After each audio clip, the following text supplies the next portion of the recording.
Y para continuar con este encuentro y dando lugar a la última ponencia de este encuentro titulado Puentes Culturales y Paisajes Marítimos, Cádiz y el Seno Mexicano, Panorama Naval y Comercial en el ámbito iberoamericano, pues le damos la más cordial bienvenida a la doctora Lilia Padrón Reyes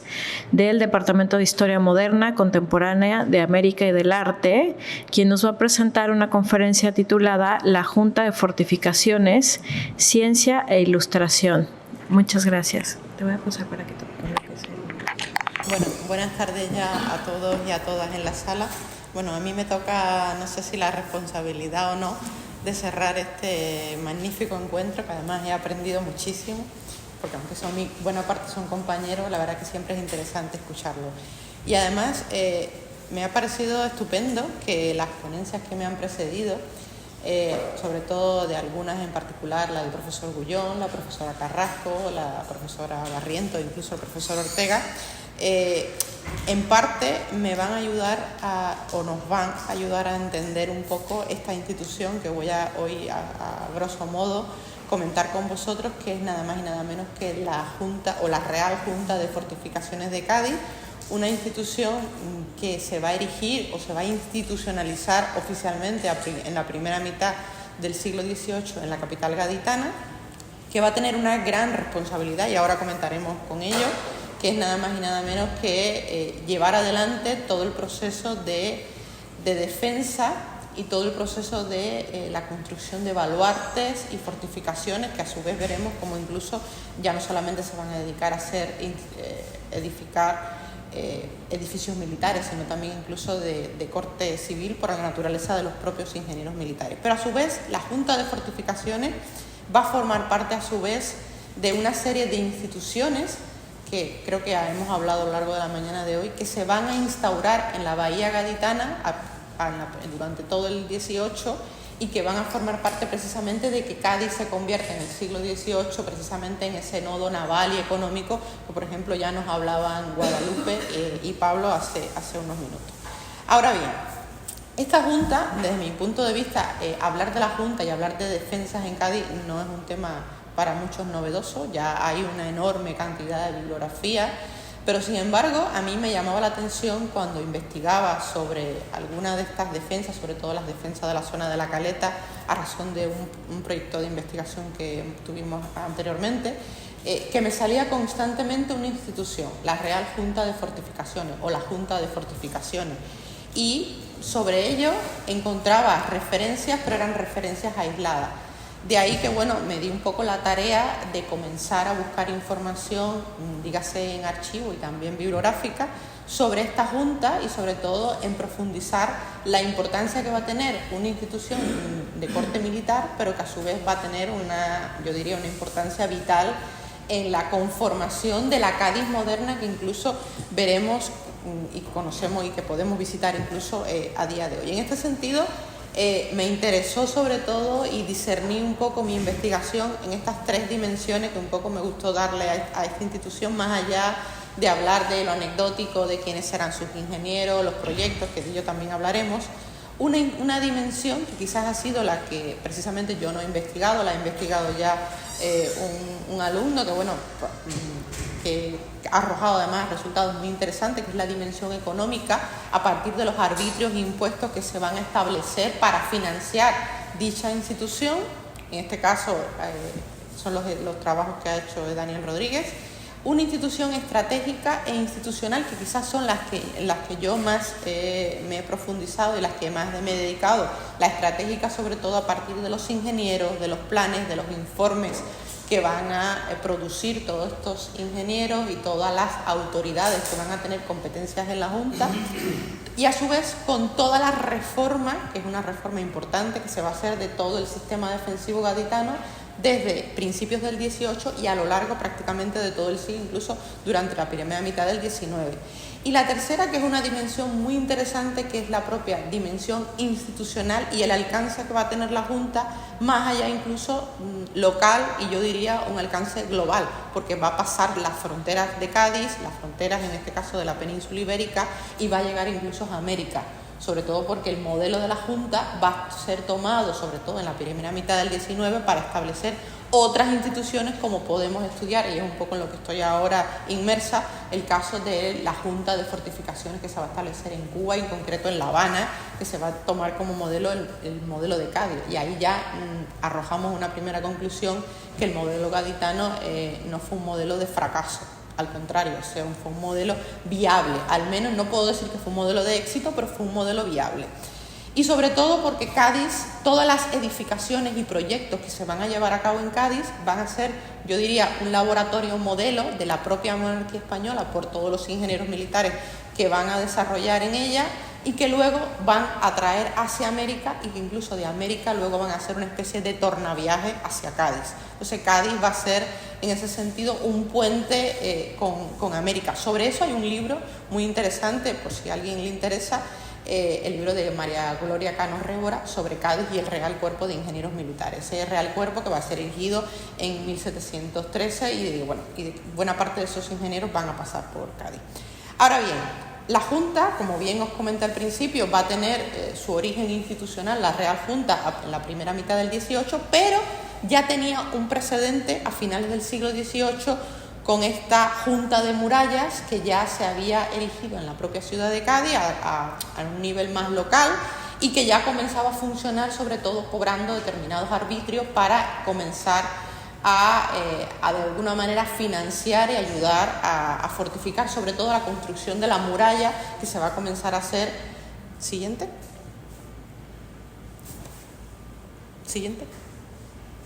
Que se va a comenzar a hacer. Ahora bien, la Junta también va a tener un modelo económico. Como comentaba, el modelo económico va a ser a través de arbitrios que buena parte, sobre todo hasta aproximadamente 1760, finales de la década del 60, van a ser a partir de América. Y aquí vemos, por ejemplo, un fragmento donde los arbitrios que van a ser del vino, del vinagre, de la cerveza, de buena parte de esos productos locales que se traían a la ciudad. Y lo más interesante también va a ser, que es un poco la conexión con América, que buena parte de esas mercancías que se traían a la ciudad y que se despachaban de la ciudad hacia América, hacia las Indias, también se cobraba un tanto por ciento por la aduana, y ese tanto por ciento iba hacia las arcas de la Real Junta, que por supuesto ayudaba a financiar todo el sistema de defensa. Siguiente. Ahora bien, en el siglo XVIII ya, como comentaba antes, Cádiz ya se convierte en ese modelo de gestión a partir de la Junta y todo lo que se va a desarrollar. Y ya comenzamos a ver, esto es un plano en especial de la década de 1720, donde vemos que prácticamente lo que hoy conocemos como el Cádiz antiguo, el Cádiz de puerta de tierra hacia adentro, va a ser prácticamente una ciudad que va a estar toda abaluartada por el sistema de murallas. Ya en la zona de la Caleta se había erigido desde principios del XVII el castillo de Santa Catalina. En la primera mitad del XVIII, siguiente, se va a edificar el castillo de San Sebastián, que va a ser uno de esos grandes proyectos que va a desarrollar, ya va a comenzar a desarrollar los ingenieros de la Junta. Aquí vemos la planta del castillo de San Sebastián, un castillo que hasta hace poco ha estado cerrado y actualmente se puede visitar, y esperamos que en un futuro podamos ver allí un centro de interpretación sobre precisamente las defensas de Cádiz. Siguiente. Y bueno, algo interesante, y aquí ya empezamos a hablar precisamente a colación del título de la ponencia, Ciencia e Ilustración, cómo la Junta también va a proyectar precisamente esos dos principios de la ilustración que va a ser. Y aquí vemos, por ejemplo, la fachada del castillo de San Sebastián, vemos el emblema, en este caso, del monarca Felipe V, porque también era un emblema de estas defensas, en cierta medida, utilizar esa dicotomía entre ciencia, pero a su vez también proyectar una imagen de poder. Entonces, en parte, Cádiz había sido, ya lo hemos visto, era el centro de la carrera de Indias, era el puerto, uno de los puertos, si no el puerto más importante en la península, que conectaba la península con las Indias, y bueno, y a partir de ello también se tenía que proyectar una imagen, y de ahí que la Junta va a ser también una de esas instituciones que ayudará en este sentido a erigir, siguiente, esta imagen. Pero a su vez también es muy interesante que los ingenieros que formaban parte y que van como el caso, por ejemplo, de Ignacio Sala, eran ingenieros militares, pero a su vez eran ingenieros militares ilustrados, eran ingenieros que tenían una formación, yo diría, muy interesante, una formación en idiomas, una formación en matemáticas, en determinadas materias. Y por ejemplo, para el caso de Ignacio Salas encontramos esta publicación, que es un tratado que él hace de una traducción de un tratado francés, que además la escuela francesa va a ser la que se va a tomar como modelo, sobre todo en la primera mitad del 18. Hace este tratado, que es una traducción del francés al español sobre el tratado de la defensa de las plazas, es decir, y precisamente se publica por una editorial de Cádiz. Es decir, ahí nos damos cuenta que tenían una preparación bastante ilustrada y una preparación muy fuerte en este sentido. Bueno, siguiente. Ahora bien, junto con cuál era la forma que se utilizaba sobre todo para ir proyectando todas las mejoras que se debían de hacer en la ciudad a partir de todos los informes, memoriales, reuniones de esta institución, que además hay que decirlo, era una institución eminentemente jerárquica, se reunía con regularidad, prácticamente semanalmente o quincenalmente se reunían y hacían balance de todo lo que se había gastado, de lo que quedaba por hacer, de los distintos reglamentos que se van a ir estableciendo, de los propios consignatarios, de todo incluso de la propia actividad interna. Pero todo esto, a partir de esto, se hacía a partir de informes que hacían los propios ingenieros, informes que gracias precisamente a que existen y están prácticamente muy bien documentados en el Archivo General Militar de Madrid, encontramos prácticamente todas las actas de todo el 18 de esta Junta de Fortificaciones de Cádiz. Se erigían estas series de informes donde se iba haciendo como un informe pormenorizado por determinados años en especial de los propios ingenieros sobre cuál era el estado real de la plaza, cuáles eran, a grosso modo para ellos,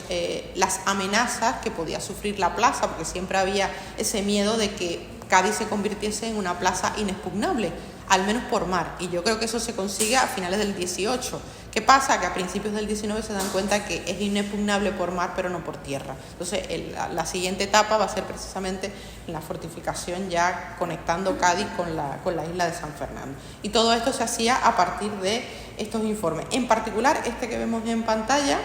es el informe del año 1756, la portada, hecha por uno de esos ingenieros, yo diría de esos ingenieros paradigmáticos que va a tener la Junta, que es el caso de Silvestre Abarca, que va a llegar a Cádiz a razón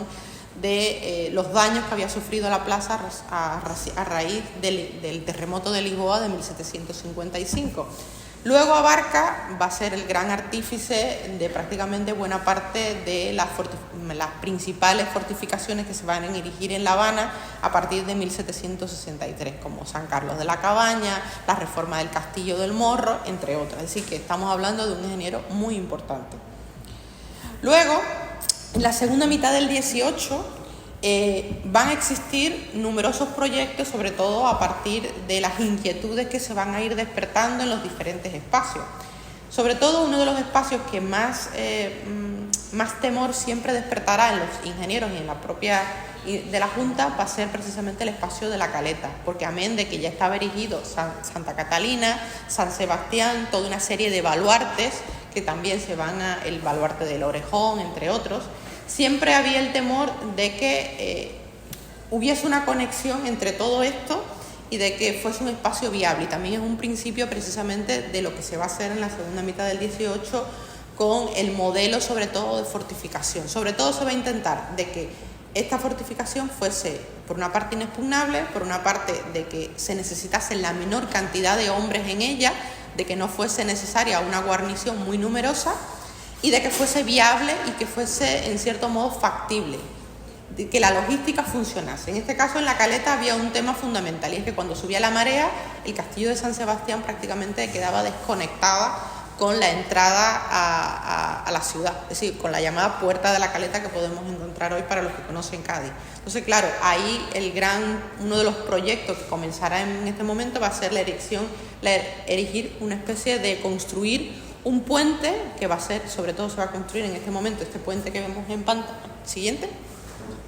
este puente que vemos en este plano, un puente que se va a construir de tablas, Va a haber, por ejemplo, hay testimonios de que cuando iban las mareas, pues todas esas tablas se dispersaban, desaparecían, incluso los propios vecinos se robaban las tablas. Siguiente. Y bueno, aquí ya vemos a finales del 18 cómo Cádiz se va a ir convirtiendo cada vez más, cómo la ciudad va a ir creciendo, cómo a su vez los distintos proyectos que se van a hacer se van a ir complementando, cómo los distintos ingenieros que van a ir trabajando poco a poco, que se van a ir sucediendo a cargo de la Real Junta, al final van a ir cumpliendo su verdadero objetivo, que era que precisamente conseguir que Cádiz fuese una ciudad importante, que fuese una ciudad fortificada, una ciudad que además se convirtiera en un modelo, el modelo sobre todo para lo que se intentaba ya implementar también en América, sobre todo en los principales puertos marítimos que ya se habían, desde el siglo XVI ya existían. Estamos hablando del caso de La Habana, de Cartagena de India, incluso de San Juan de Ulúa en Veracruz, incluso aquí en Campeche, según lo que he podido escuchar de la conferencia en días pasados de la profesora Elena, entre otros. También en el 18, buena parte de las defensas que veremos, que es interesante porque además viendo las fortificaciones, las fotos que he visto hasta ahora y lo que hemos podido ver, creo que hay mucha similitud. Entonces habría que quizás ahí a establecer puentes entre Cádiz. Pero bien, a finales del 18, la importancia que va a tener la Junta, y ya con esto para culminar, va a ser tal que ya la Junta no solamente va a tener competencias en lo que es la bahía de Cádiz, sino que su labor va a ir mucho más allá dentro de lo que es el espacio de la provincia de Cádiz actual. Y en este caso, a finales del 18, vemos este plano de otro de esos ingenieros principales del 18 de la Junta, que va a ser el caso de Louis Weck, que se le va desde la monarquía se le va a dar la orden de hacer un levantamiento pormenorizado, siguiente, de toda la zona desde la costa de Poniente, es decir, prácticamente desde Sanlúcar de Barrameda hasta la zona del campo de Gibraltar.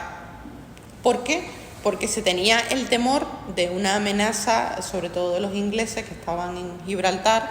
y se hace un informe pormenorizado de toda la costa, y precisamente ese informe lo van a hacer la Junta. Incluso hay muchísimos proyectos que nunca se llegan a realizar, como buena parte de los proyectos de los ingenieros, porque se decía que costaban mucho dinero y al final ese proyecto luego se le hacían algunas adecuaciones o simplemente se metía en un cajón y poco más.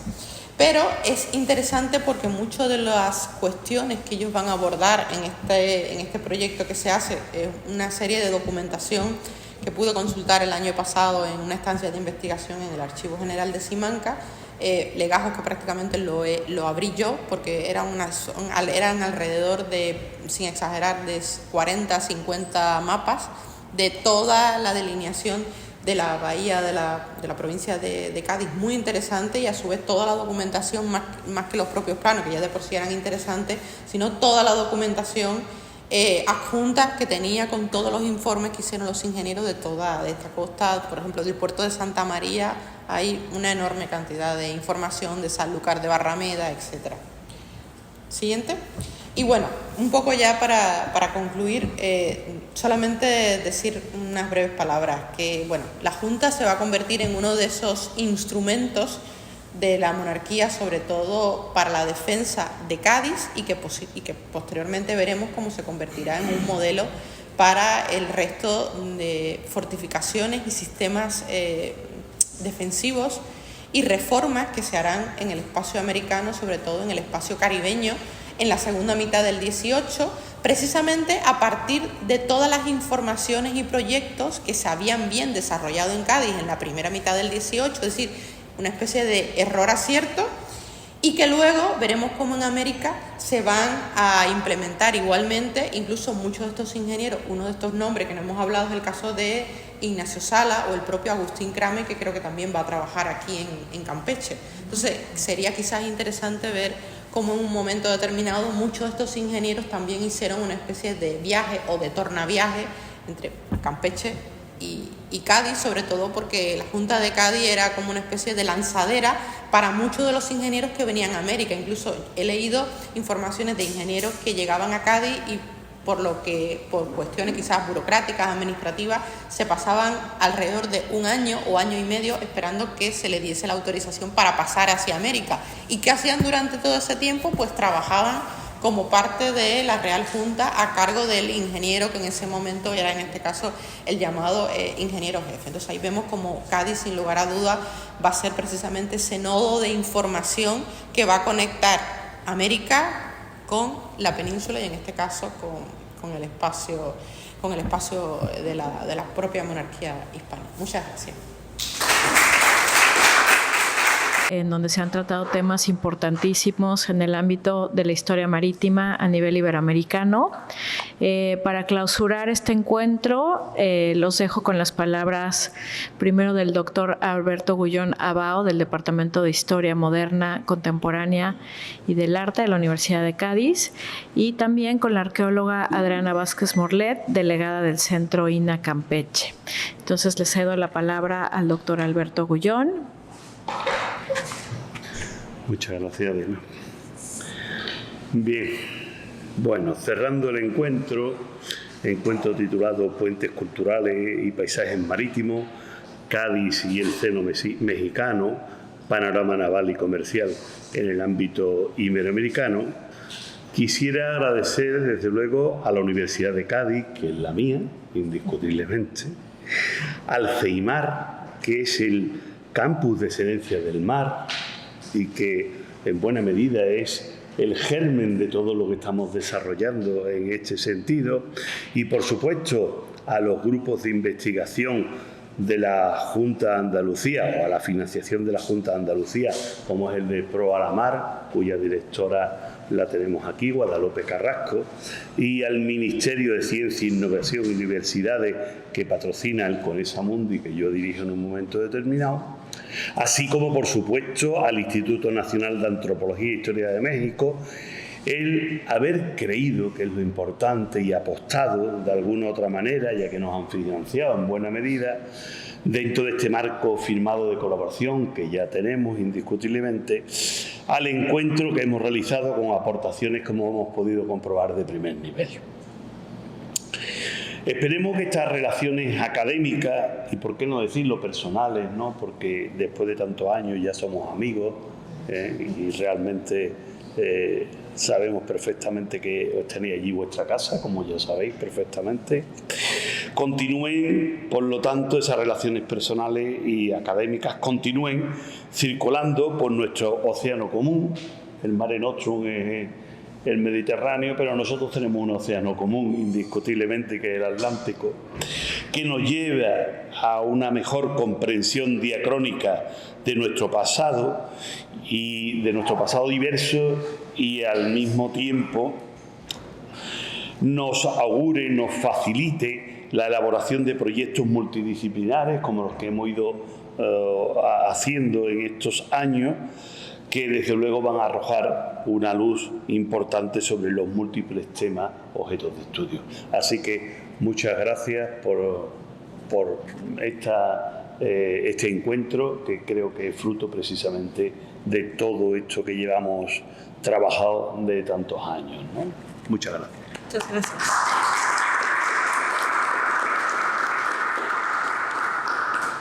Ahora cedo la palabra a la arqueóloga Adriana Vázquez Morlet, directora del Centro INA Campeche. Muchas gracias. Pues antes que nada, felicitar a todos los expositores. Creo que hemos aprendido un montón, los que no somos especialistas en temas marítimos. Creo que han sido presentaciones muy claras, muy diversas. Creo que se ha abarcado información muy amplia sobre todo la historia de Cádiz como puerto y demás. Ha sido muy, muy ilustrativo, y pues creo que se abren muchas líneas posibles de investigación y de trabajo conjunto y de intercambio entre México y Cádiz. Hay muchas líneas que se me ocurren que podríamos trabajar, como el tema de la vida de los marinos, que pues creo que el tema en México se ha trabajado poco, y que creo que en Campeche sería bien interesante buscar información sobre la vida de quienes fueron marinos en este puerto y ciudad. Tenemos la tesis de la doctora Diana Arano, pero pues creo que hay muchísimo todavía por hacer. Creo que podemos abrir la discusión sobre quizá líneas más específicas de trabajo, pues a corto, mediano y largo plazo, y sobre todo pues que los mexicanos que están trabajando en Campeche, o en general los investigadores que están trabajando en Campeche, pues puedan también realizar trabajos en Cádiz, conocer sus archivos, buscar información, intercambiar experiencias, y pues yo creo que podemos todos aprender mucho en adelante a partir de pues estos lazos y puentes que se han establecido en el congreso de la semana pasada y en el taller de este día. Pues muchas gracias y pues quedamos pendientes.